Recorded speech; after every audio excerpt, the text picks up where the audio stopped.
Good morning and welcome to Winging It Buffalo Style. I'm Brittany Smallwood in for Diana Fairbanks today. And I'm your CW star, Matt Snyder, and all week long we are getting in shape with our friends from Catalyst Fitness. Amy Buemi is in the studio live, and she's going to talk us through the benefits of working out with a personal trainer. Can't wait to see that.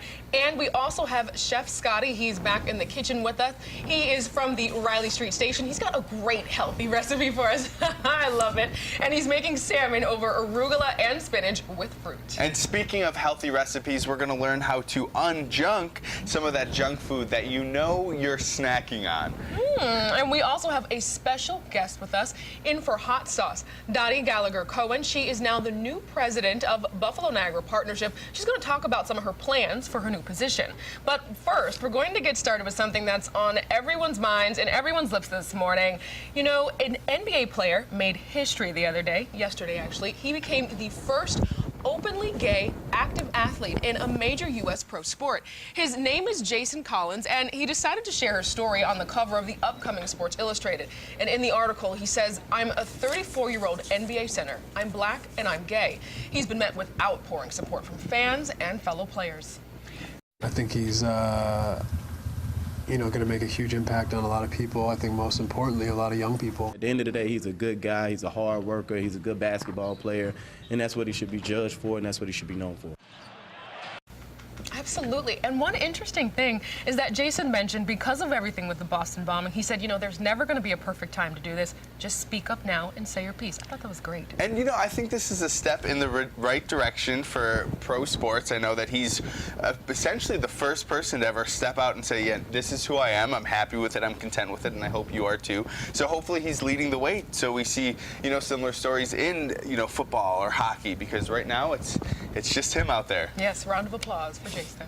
And we also wanted to know if you caught any of the local sports news. Did you happen to hear any of the information given at the Sabres end-of-year presser? It didn't take too long for things to get a little bit awkward, so take a listen. Terry's not going to be available to answer every question that you want to ask him. Behave yourself professionally, please. Can you? I'd love to speak to your boss. I'd love to have Warren Buffett come in here and chat. It would be awesome. Mike, I want to apologize to you. That was very rude of me. And for anyone listening, Mike Harrington, I want to apologize to you for suggesting that you were showing your bias. That I lost my temper, and I also want to apologize to you, Jerry, as well. And I asked if you'd both forgive me.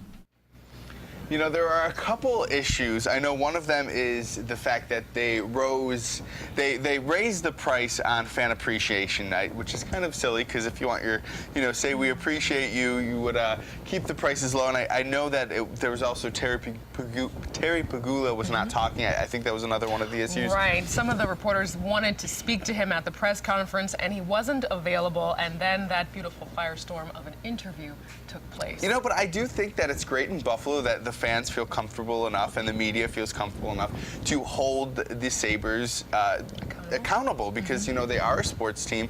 Both sides put a lot of money in Buffalo, and the fans put a lot of money into the Sabres, and we want to see them do well to sort of boost our economy. And, you know, if no one's holding anyone accountable, then how is that going to happen? You're right, and I thought it was classy. You know, the gentleman, he was speaking, and he said what he had to say, and then in the end, he ended up apologizing. And I said, you know what? That's great.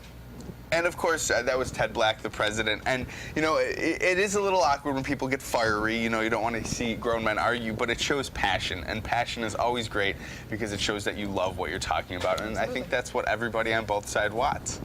All right, but we have been talking about sports. Now it's time to turn it back to Get in Shape Week.